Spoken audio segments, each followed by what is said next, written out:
पहले हमने बात की कि किस तरह से हमने मेटा टाइटल और मेटा डिस्क्रिप्शन जो है वो कीवर्ड से ऑप्टिमाइज करनी है। वो तो हमने देख लिया कि किस तरह से हम कोशिश करते हैं कि कीवर्ड का ग्रुप जो हमने असाइन किया होता है उस पेज के ऊपर, उसी ग्रुप में से हम कोशिश करें कि उनको हम एक फ्रेज बना लें टाइटल के लिए और वो एक डिस्क्रिप्शन भी हम जनरेट कर लें। लेकिन यही कीवर्ड्स आगे चल के हमें कंटेंट में भी चाहिए। जैसे ही हमने पहले बात की कि कंटेंट बहुत ज़रूरी है और गूगल कंटेंट को ही इंडेक्स करता है। अगर कंटेंट गूगल को वेबसाइट पे नहीं मिलेगा तो वेबसाइट इंडेक्स नहीं करेगा, क्योंकि गूगल का जो एल्गोरिदम है वो इसी तरह से डिज़ाइन हुआ है कि वो इंसान तो है नहीं, वो एक मशीन ही है और वो चाहता है कि वो मैक्सिमम मैच करे कि लोग क्या सर्च कर रहे हैं और आपकी वेबसाइट में क्या लिखा हुआ है।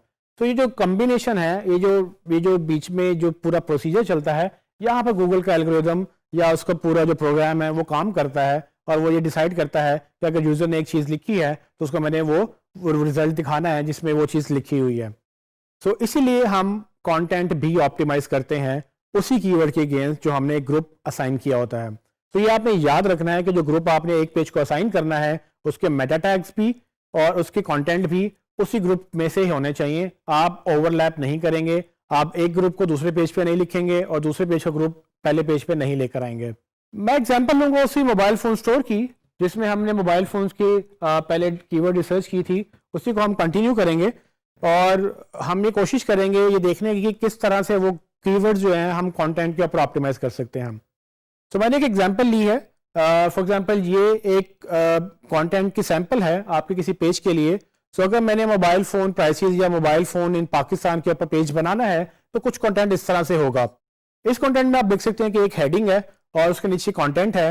ये भी एक पैराग्राफ है, हमने कंटेंट ज़्यादा है, हमने कंटेंट ज़्यादा लिखा हुआ है। लेकिन अभी मैं एग्जांपल के लिए आपको बताऊंगा कि मैं इस पैराग्राफ को किस तरह से अपने कीवर्ड से ऑप्टिमाइज कर दूंगा। ये ऑलरेडी ऑप्टिमाइज्ड है, लेकिन देखने में एक आम यूजर को नहीं पता चलता कि इसमें कीवर्ड्स कहाँ पे हैं। सो अगर आप भी इसको देख रहे हैं, अगर आप इसको पढ़ें 1 मिनट के लिए, तो आपको भी शायद नहीं पता चलेगा कि इसमें कीवर्ड्स कैसे ऑप्टिमाइज हुए हैं। लेकिन अगर मैं आपको नेक्स्ट ये दिखाऊं तो अब आपको समझ आएगी कि मैंने कीवर्ड्स कहाँ कहाँ पर डाले हैं। तो for example mobile prices in Pakistan itself एक कीवर्ड है और उसके बाद जितने भी आपको रेड नजर आ रहे हैं ये सारे वर्ड्स, ये हमारे कीवर्ड्स ही हैं जो हमने घुमा फिरा के कोशिश की थी कि सेंटेंस के स्ट्रक्चर के अंदर हम इसको कंटेंट के ऊपर लिखें। अब इसके लिखने का फायदा क्या है? इसके लिखने का फायदा ये है कि जब गूगल हमारी वेबसाइट पे आएगा तो पहले जो हमने टाइटल और डिस्क्रिप्शन ऑप्टिमाइज किए थे, गूगल उसमें भी हमारे वही कीवर्ड्स पड़ेगा। लेकिन फिर जब वो कंटेंट में आएगा तो उसको बार बार मैं वही कीवर्ड उसको याद दिला रहा हूं कि मेरा पेज असल में इस टॉपिक के ऊपर है और अगर इस टॉपिक के ऊपर है तो जाहिर सी बात है इसी टॉपिक की बार बार बात भी होगी। जब बार बार बात होगी तो मैं बार बार यूज भी करूंगा और इसको मैं ऐसे यूज करूंगा कि पढ़ने वाले को गलत ना लगे, क्योंकि अगर मैंने बहुत दफा इसको यूज कर लिया तो उसको बोलते हैं कीवर्ड स्टफिंग। तो मैं उसको स्टफ कर लूंगा, मैं मतलब उसको ज्यादा भर दूंगा अपने पेजेस को, जो हमें नहीं करना। इसके लिए हमें कीवर्ड डेंसिटी का ख्याल रखना है, जो कि तकरीबन 3 से 5% की रिकमेंडेड डेंसिटी होती है। अब कीवर्ड डेंसिटी क्या है इस पे हम अभी बात करते हैं, लेकिन मैं आपको इसमें एक और बात क्लियर कर दूं कि जो आपको रेड कलर के ये जो वर्ड्स नजर आ रहे हैं ये तो हमारे कीवर्ड्स हैं, लेकिन हमने ये भी देखना है कि गूगल अगर एक चीज को सर्च करता है या एक चीज को ऑप्टिमाइज करता है तो ये भी ध्यान में रखता है कि वो पर्टिकुलर पेज में उस पर्टिकुलर टॉपिक के बारे में डिस्कशंस हो रही होंगी। फॉर एग्जांपल सबसे पहले अगर हमने देखा मोबाइल फोन्स को, जहां पर मोबाइल फोन्स की बात हो रही है तो वहां पर मोबाइल ब्रांड्स की बात भी होगी, उनके स्पेसिफिकेशंस की बात भी होगी और इसी तरह से प्राइसेस की भी बात हो सकती है। सो ये सब चीजें मिलके काम करती हैं। अगर हम अपने कीवर्ड्स को ऑप्टिमाइज कर रहे हैं तो आप मेक श्योर करें कि उसी टेक्स्ट के अंदर सिनोनिम्स भी डालें। सिनोनिम्स मतलब कि जहां पर स्टोर की बात हो रही है वहां पर मार्केट प्लेस भी यूज हो सकता है। तो इस तरह से आपको यूटिलाइज करना है अपने कंटेंट को, ताकि गूगल को ये लगे कि हाँ ये सिर्फ कीवर्ड स्पेसिफिक कंटेंट नहीं है, एक जनरल कंटेंट है जिसमें कीवर्ड की बात हो रही है और मतलब मेन टॉपिक की बात हो रही है, लेकिन साथ और भी चीजें डिस्कस हो रही हैं। सो अगर एक नेचुरल बिहेवियर आप देखें तो लोगों में अगर आपने किसी चीज को प्रेजेंट करना है तो अगर आप एक ही वर्ड बार बार बोलेंगे तो उसको कैसा लगेगा, उसको यकीनन अच्छा नहीं लगेगा। सो गूगल भी इसी तरह से चाहता है कि आप एक ही बात जो कि आपका कीवर्ड है वो बार बार ना करें, आप प्रॉपर कंटेंट लिखें और उसमें आप अपने कीवर्ड यूज करें। सो वो हम इस तरह से करते हैं हम। लेकिन एक चीज हमें ध्यान में रखनी है वो कीवर्ड डेंसिटी, जो कि 3 से 5% अलाउड है। डेंसिटी से क्या मुराद है? डेंसिटी से मुराद ये कि आपके पेज में सर्टेन कीवर्ड्स कितनी दफा रिपीट हो रहे हैं। मतलब ये कि अगर मैंने मोबाइल फोन के ऊपर कंटेंट लिखा, तो अगर मैंने 100 वर्ड्स लिखे हैं तो 100 वर्ड में से मेरा मोबाइल फोन का जो वर्ड है वो कितनी दफा रिपीट हुआ।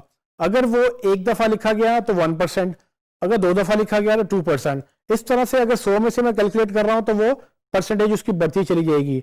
अगर मैं 100 लफ्ज लिख रहा हूं तो रिकमेंडेड ये है कि आप 3% तक जाएं। कुछ लोग 5% तक भी चले जाते हैं। 5% से ऊपर आप जाएंगे तो थोड़ा डेंजरस है।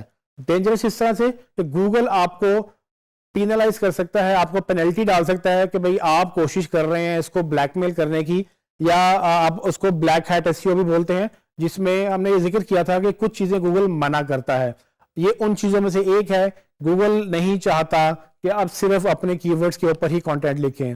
गूगल ये चाहता है कि आप जनरल कंटेंट लिखें, लेकिन चूंकि हमने एसईओ भी करनी है तो हम गूगल की गाइडलाइंस के मुताबिक जो वो मना करता है हम वो नहीं करेंगे। हम सिर्फ अपने वर्ड्स प्रॉपरली उतनी दफा यूज करेंगे जितनी दफा हमें पता है कि गूगल माइंड नहीं करेगा। वो सेफ जो डेंसिटी है वो 3% तक है। कुछ लोग 5% भी जाते हैं, कुछ लोग 5% से ऊपर जाते हैं, लेकिन फिर वो गूगल से हिट भी हो सकते हैं।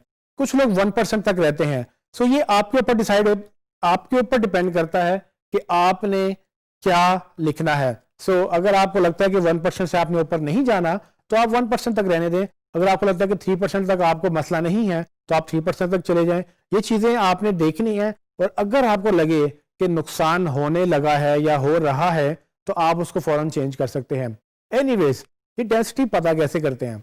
सवाल ये है कि डेंसिटी हम कहाँ देख सकते हैं? सो अगर आप टेक्स्ट लिख रहे हैं एक नोटपैड में या वर्ड डॉक्यूमेंट में, तो आपके पास टूल्स अवेलेबल हैं जिसके तहत आप डेंसिटी चेक कर सकते हैं। और अगर मैंने अपने कंटेंट की डेंसिटी देखनी हो तो मुझे कुछ इस तरह से एक टूल बताएगा। मैं आपको उसका भी लाइव डेमो भी दिखाता हूं। जैसे कि आप स्क्रीन पर देख सकते हैं कि इस वक्त मैंने ये जो कंटेंट है ये मैंने अपने पेज के लिए लिखा हुआ है, और इसमें मैंने तकरीबन 3 पैराग्राफ लिखे हैं, और ये ऑलमोस्ट कीवर्ड ऑप्टिमाइज कंटेंट है। और जो वही पैराग्राफ है पहला जिसकी हम अभी बात कर रहे थे, लेकिन अब मैंने इसकी पूरे कंटेंट की डेंसिटी चेक करनी है तो मैं इसको कॉपी करूंगा। मैं इसको सिलेक्ट ऑल करके कॉपी करूंगा और गूगल पे मैं जाऊंगा और जाके लिखूंगा कीवर्ड डेंसिटी चेकर। बहुत सारे टूल्स अवेलेबल हैं ऑलरेडी मार्केट में जिसको आप यूज कर सकते हैं, लेकिन मैं एक रिकमेंड करूंगा टूल जो कि एसईओ बुक का है, जिसमें आप ये जो सेकंड रिजल्ट है इस पर आप क्लिक करेंगे तो आपको इस पेज पे ले आएगा। अगर आपको ये इस तरह से नजर नहीं आ रहा तो पॉसिबिलिटी है शायद वो आपको कहे कि लॉग इन करें। अगर आप ऑलरेडी लॉग्ड इन हैं तो आपको ये पेज नजर आएगा। सो अगर आप नया अकाउंट नहीं बनाया तो शायद आपको इस टूल को यूज करने के लिए इनके ऊपर फ्री अकाउंट बनाना पड़े, जो कि बिल्कुल फ्री है, लेकिन अगर आप कोई और टूल यूज करना चाहें तो आप वो भी कर सकते हैं।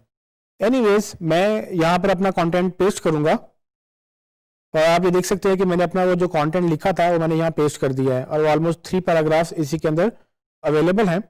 अब आपने ये ध्यान में रखना है कि ये यूआरएल नहीं है, ये एचटीएमएल भी नहीं है, ये बेसिकली प्लेन टेक्स्ट है। मैंने प्लेन टेक्स्ट लिखा, मैं ऊपर से प्लेन टेक्स्ट सेलेक्ट करूंगा और प्लेन टेक्स्ट कॉपी करके मैं स्क्रॉल करके नीचे जाऊंगा और इन ऑप्शंस को मैं डिफॉल्ट ही रहने दूंगा और इसको मैं सबमिट कर दूंगा। जैसे ही मैंने इसको सबमिट किया तो उसने एक लिस्ट ओपन कर दी जिसमें आप अपना सारा टेक्स्ट देख सकते हैं। इसमें वो आपको ये बता रहा है कि आपके टोटल वर्ड्स कितने हैं, जिसकी काउंट तकरीबन 236 है। उसमें यूनिक वर्ड्स कितने हैं? यूनिक का मतलब ये कि ये वर्ड्स रिपीट नहीं हो रहे, ये एक दफ़ा ही आए हैं। उसके बाद आप नीचे आएंगे तो आपको वो 3 कॉलम दिखा रहा है, जिसमें कॉलम 1 में सिंगल वर्ड्स, कॉलम 2 में 2 वर्ड्स और कॉलम 3 में 3 वर्ड फ्रेजेस हैं। सिंगल वर्ड में आप देखेंगे तो मोबाइल तकरीबन 25 दफ़ा यूज हुआ है और उसकी डेंसिटी 6.05% है। पाकिस्तान तकरीबन 14 दफ़ा यूज हुआ है और इसकी डेंसिटी तकरीबन 3.39% है। और इसी तरह से आप देखते चले जाएंगे कि आपका कौन सा कंटेंट कितनी दफ़ा यूज हो रहा है। आप नेक्स्ट वर्ड्स देखेंगे तो इन पाकिस्तान तकरीबन 10 दफ़ा यूज हुआ है, उसकी डेंसिटी जो है 4.84% है। प्राइसेस इन तकरीबन 8 दफ़ा यूज हो रहा है जो कि 3.87% है।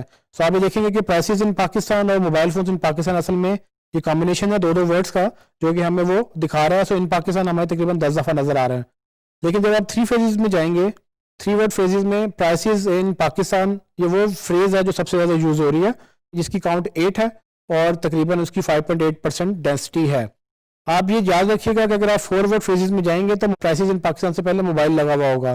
तो mobile prices in Pakistan basically आपका फॉरवर्ड लॉन्ग टेल कीवर्ड होगा जो आपने तकरीबन इतनी दफ़ा लिखा हुआ होगा और वो उसकी डेंसिटी होगी। सो इस तरह से हम डेंसिटी चेक करते हैं। अभी ये टूल सिर्फ हमें 3 वर्ड फ्रेजेस तक बताता है, लेकिन आप डिफरेंट टूल यूज़ करके इसको मजीद इन डेप्थ देख सकते हैं कि कौन से वर्ड्स आपके रिपीट हो रहे हैं। और आखिर में आप ये भी कर सकते हैं कि आप इनको ये एक्सपोर्ट के बटन से, जो कि बिल्कुल उस कॉलम के नीचे दिखाई दे रहा है, इसको आप क्लिक करेंगे तो ये आपका सारा का सारा कंटेंट ये एक्सपोर्ट भी हो सकता है। जैसे आप इसको क्लिक करेंगे ये एक फाइल डाउनलोड कर सकता है। इसने कीवर्ड डेंसिटी की फाइल डाउनलोड की और ये एक्सेल शीट में है। जब मैं इसको ओपन करूंगा तो ये मेरे पास यही सेम फॉर्मेट जो है, यही सेम कंटेंट मेरे पास उसमें एक्सेल में भी आ जाएगा, जो कि मैं बाद में यूटिलाइज कर सकता हूँ। जैसे कि आप देख सकते हैं कि मेरे पास एक्सेल में वो डेटा आ चुका है और इसी को मैं गूगल ड्राइव में डालकर ऑर्गेनाइज कर लूंगा और मैं देख लूंगा कि कौन सा वर्ड कितनी दफ़ा यूज हो रहा है। जैसे कि आपने लाइव डेमो में देखा कि किस तरह से हम ये कीवर्ड डेंसिटी निकाल सकते हैं अगर आपका टेक्स्ट आपके पास कहीं पड़ा हुआ है। लेकिन अगर आप एक CMS यूज कर रहे हैं, जो कि हमने रिकमेंड किया कि आप वर्डप्रेस यूज करें, तो वर्डप्रेस के अंदर इस तरह से सजेशंस भी आती हैं उस प्लगइन के अंदर जो हमने पहले टाइटल और डिस्क्रिप्शन के लिए यूज किया था। उसका नाम योस्ट SEO प्लगइन है। और भी बहुत सारे प्लगइन अवेलेबल हैं, लेकिन रिकमेंडेड प्लगइन जो है वो योस्ट का SEO प्लगइन है, जिसमें वो आप उसको एक कीवर्ड देते हैं फोकस कीवर्ड के तौर पे। जैसे कि हमारा जो प्राइमरी कीवर्ड था वो मोबाइल फोन्स था। जब आप उसको फोकस कीवर्ड देंगे तो आप टाइटल में और डिस्क्रिप्शन में जितनी दफ़ा उसको यूज करेंगे वो उसको भी आपको सजेशंस देगा, लेकिन उसके साथ साथ आपको काफ़ी और सजेशंस भी देगा, जिसमें वो एक सजेशन हमें ये भी दे रहा है कि आपका जो वर्ड है वो ज़्यादा दफ़ा यूज हुआ है, इसको कम करें। और अगर आपकी डेंसिटी कम है तो आपको ये भी सजेशन देगा कि इसको ज़्यादा करें, और आपको वो प्रॉपरली बताएगा कि आपके लिए कौन सी डेंसिटी ठीक है। सो ये सजेशन बड़ी इंपॉर्टेंट हैं। और अगर आप वर्डप्रेस यूज़ करें तो SEO वर्डप्रेस पे इसी वजह से आसान है कि आपको ये जो एक असिस्टेंट के तौर पे एक आपको प्लगइन हेल्प करता है, वो आपको इस तरह सजेशंस देकर हेल्प करता रहेगा।